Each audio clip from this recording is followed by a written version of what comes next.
It started small, the way most things do, with a whisper of dissatisfaction buried beneath the surface of daily life.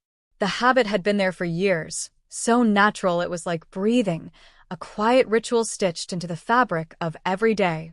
It was comforting in its familiarity, and for a long time, that was enough of an excuse to ignore it.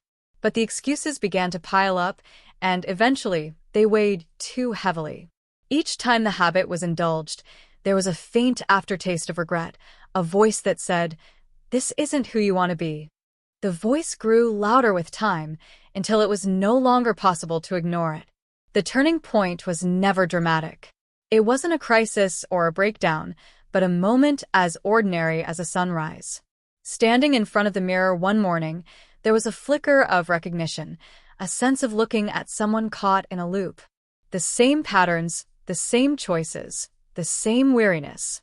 The realization wasn't sudden. It had been forming for years, only now it demanded acknowledgement. Something had to change. But change never came easy. The first attempts were clumsy, born of desperation. Cold turkey efforts, strict rules scribbled in journals, promises muttered before bed, and broken before noon. The cycle of hope and failure was exhausting, and with each relapse, the temptation to surrender grew stronger.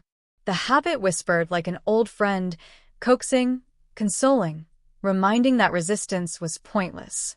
And yet, beneath the discouragement, there lingered a spark, the stubborn belief that freedom was possible.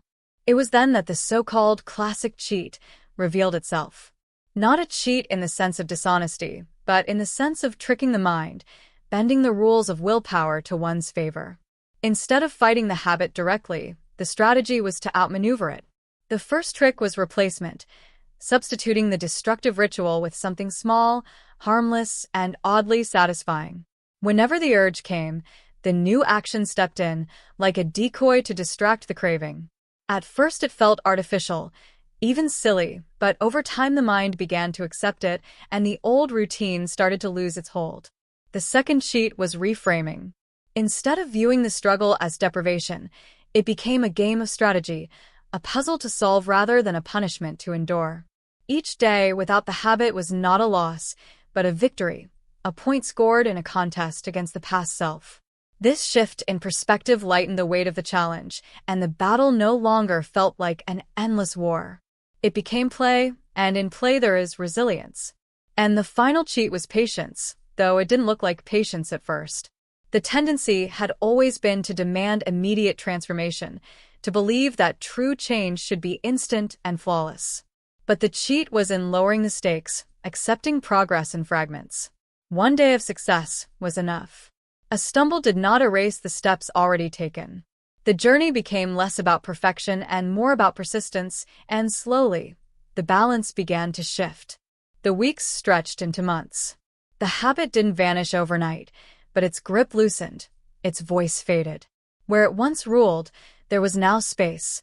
Space for energy, for clarity, for choices not made out of compulsion but intention. The mirror no longer reflected someone trapped in repetition, but someone who had learned the secret of self-deception used for good. The classic cheat, in the end, was not about beating the habit with force, but about tricking the mind into believing change was not only possible, but inevitable. Looking back, the habit felt distant, like a shadow belonging to another life.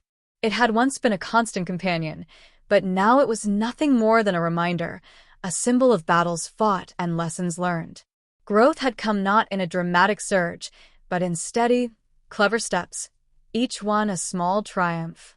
And perhaps that was the real cheat, understanding that transformation doesn't require perfection, only persistence and a willingness to play smarter than the struggle. The habit was not something grand or scandalous, nothing that would shock the world if spoken aloud. It was, like most habits that weigh us down, small and insidious, something that looked harmless on the surface. It crept into mornings and lingered through nights, shaping moods, choices, even relationships. At first, it was dismissed as a quirk, then tolerated as a flaw, and eventually accepted as a part of identity. "This is just who I am," became the shield. But shields can be prisons too, And one day the realization struck with the quiet force of truth. It wasn't identity, it was a cage. The hardest part was not admitting the habit was a problem, but admitting that control had been lost. There was shame in that recognition, a sharp sting that spread through every failed attempt at quitting. The more effort poured into breaking free, the stronger the habit seemed to become, as if it thrived on resistance. Each relapse carved deeper grooves of doubt.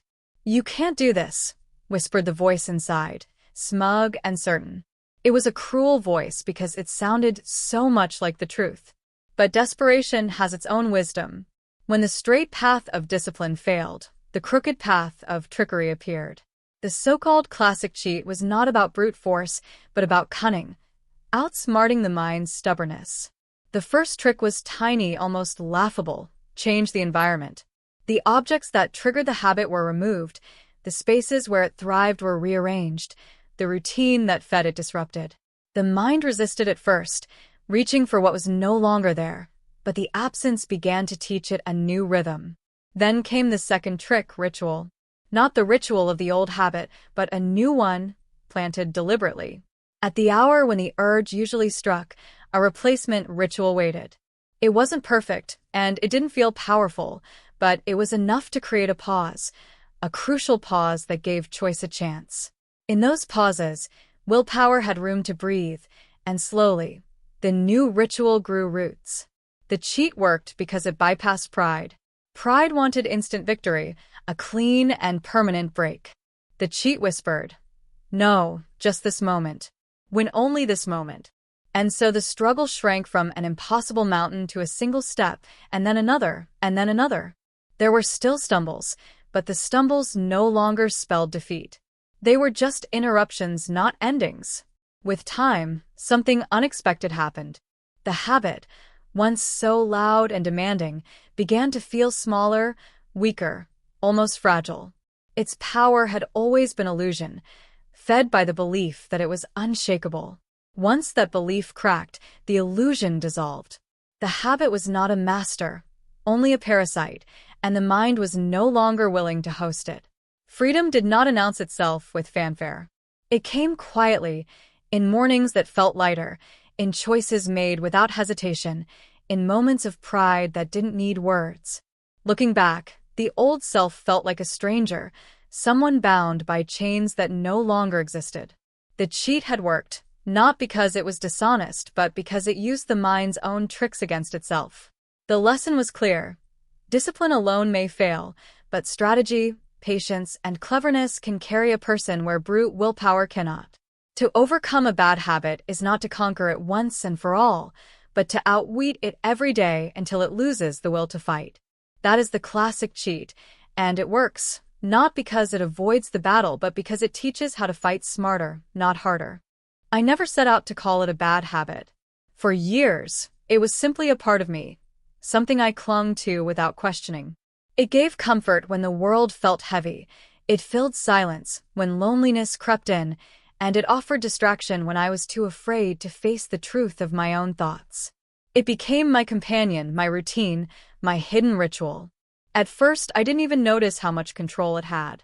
By the time I realized, it was already woven into my life so deeply that tearing it out felt impossible. There were days when I swore to myself, "This is the last time." I'd say it with conviction, almost believing the words as I whispered them into the night. But by morning, the cycle would start again. The craving, the justification, the surrender, it was all so automatic. Each relapse chipped away at me, left me smaller, weaker, ashamed. And yet, I carried on, pretending to the outside world that I had it together. I smiled, worked, joked with friends, but inside, I was at war with myself. The worst part wasn't the habit itself, it was the helplessness. To know what you should do, to desperately want to be free, and still find yourself crawling back to the very thing you hate, that's a special kind of prison. It made me question everything: my discipline, my character, my worth. And every time I failed, the habit's voice would taunt me. "See? You can't win. This is who you are." But deep down, even in the darkest moments, I refused to fully accept that. I couldn't. Something inside me whispered that this wasn't permanent, that maybe I wasn't weak, maybe I was just fighting the wrong way. And that's when the so-called classic cheat began to take shape, not as a brilliant plan at first, but as a desperate experiment. The first trick was almost pathetic in its simplicity. I changed the setting. I rearranged my room, moved the furniture, cleared out the little triggers that seemed harmless but weren't. The smallest things, a certain chair, a certain corner, even the time of day, had been feeding the cycle. By disrupting the environment, I gave myself a chance to disrupt the pattern. For the first time in years, the urge didn't slide in unnoticed. It hesitated. And in that hesitation, I saw an opening. The second trick was substitution. I knew I couldn't just rip the habit out and leave the void empty. Emptiness always calls the old thing back. So I gave myself something else, something small but consistent. A ritual. When the urge came, I would do this instead. At first it felt ridiculous, like pretending, like lying to myself. But the brain doesn't care about pride. It cares about repetition. And with time, the repetition began to matter. Slowly, the new ritual started to feel natural, and the old habit's grip weakened. The third trick was the hardest to accept: patience. I had always demanded immediate transformation. I wanted to wake up one morning and be free, perfectly whole, clean of it forever. But that mindset had crushed me every time. So I tried something new. I told myself, don't win forever. Just win today. Just win this hour. That was the cheat, shrinking the impossible into something I could actually hold. Each day was its own small victory, and the days began to add up in a way I never thought possible. There were setbacks, of course. There were nights when I stumbled, when I gave in, when I hated myself all over again. But this time, I didn't let the stumbles erase everything. I learned to forgive myself and keep going. That was another cheat, refusing to believe that one failure meant the war was lost. The habit thrived on all-or-nothing thinking, and when I broke that rule, it lost its strongest weapon. Weeks turned into months, and somewhere along the way, I realized the habit no longer ruled me. It still whispered sometimes, but its voice was faint, pathetic, like an echo of a past life.